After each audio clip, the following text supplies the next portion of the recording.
episode of Historically Marked. I am Jason, and I am at Memorial Park Cemetery in Tulsa, which is about southeast of the city, and there are tens of thousands, if not hundreds of thousands of people buried here.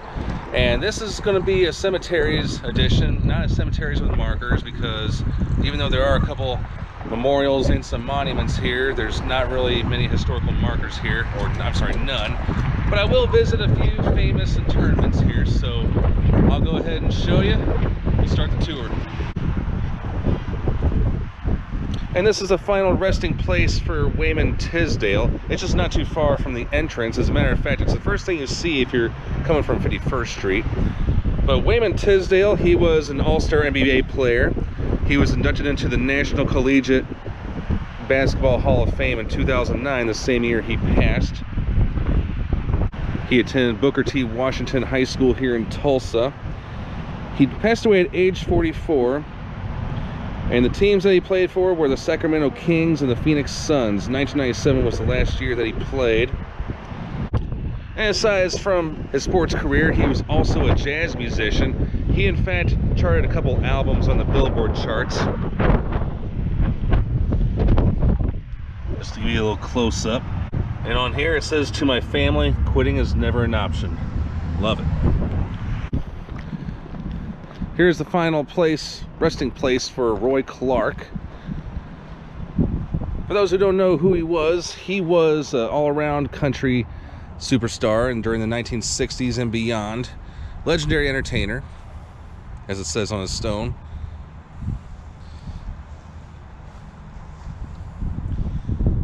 But he was mostly famous not just for his hit singles like "Thank God for Greyhound" and all, but it was also, he was the co-host of Hee Haw with Buck Owens.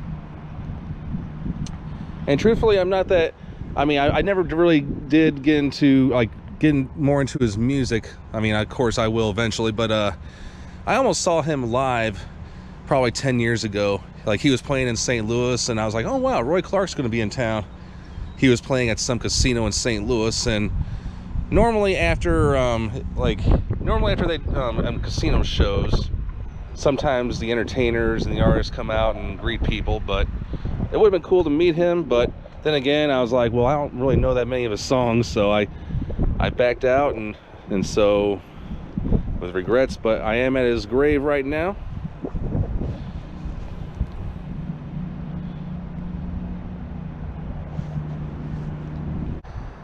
And this is where rock musician Leon Russell is buried. Really nice, stands out. So, I mean, if you're in the, what do you call it? I think I'm in the eastern part of the cemetery. But if you're driving around most of the mausoleums, yes, you can definitely see it. And it's not too far from the chapel, which is like right over there. But Leon Russell, Elton John idolized him. Now, Leon Russell didn't really have that many hits, or as far as like top 40 songs during his lifetime, but perhaps his best known song is "Tightrope." But he was inducted into the Rock and Roll Hall of Fame, not as in the main performers category. So I'm just going to go ahead and take a closer look. And pardon me for being disrespectful for standing on top of the grave. "A Song for You" was another one of his, and here's the lyric from that. "And when my life is over, remember when we were together, we were alone, and I was singing this song for you."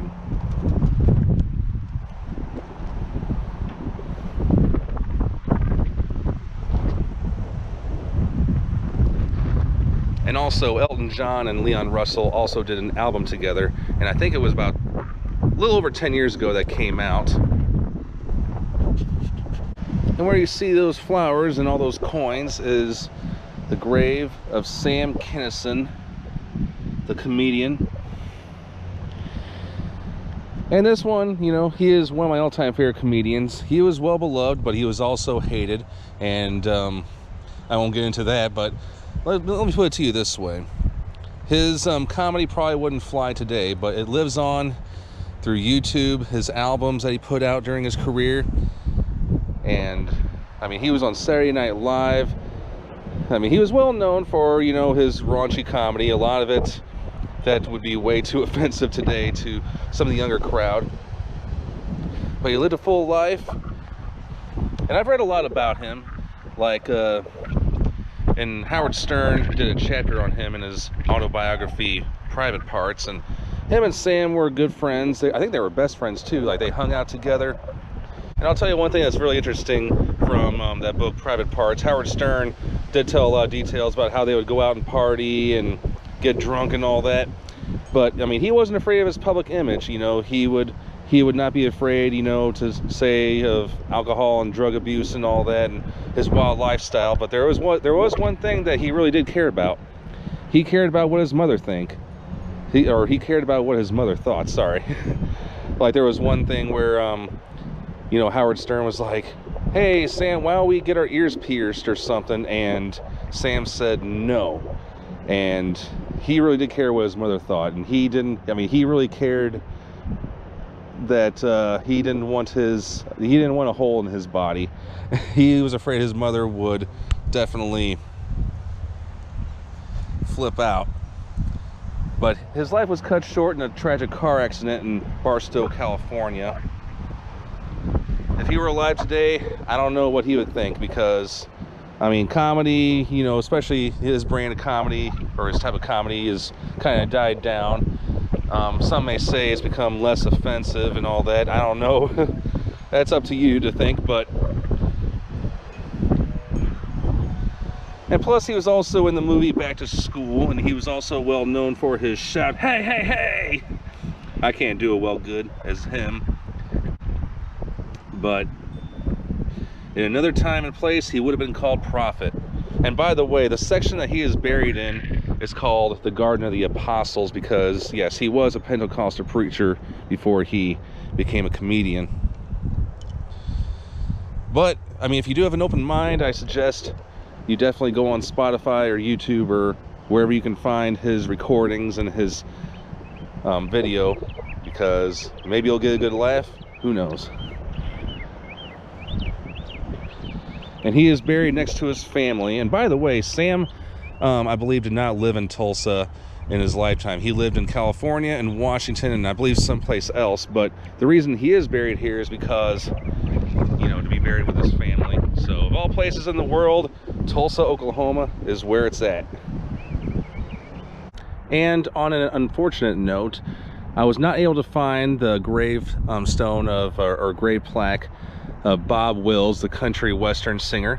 He was known as the king of the western swing, and unfortunately I didn't take the time to find his grave, but it is somewhere buried in this section right here, and because of time constraints, I decided to let it go.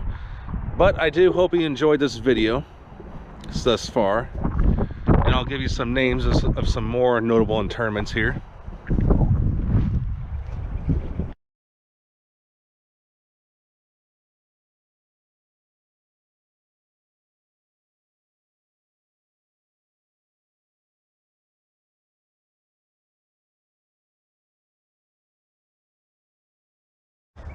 Well, thank you so much for tuning into this episode of Historically Marked.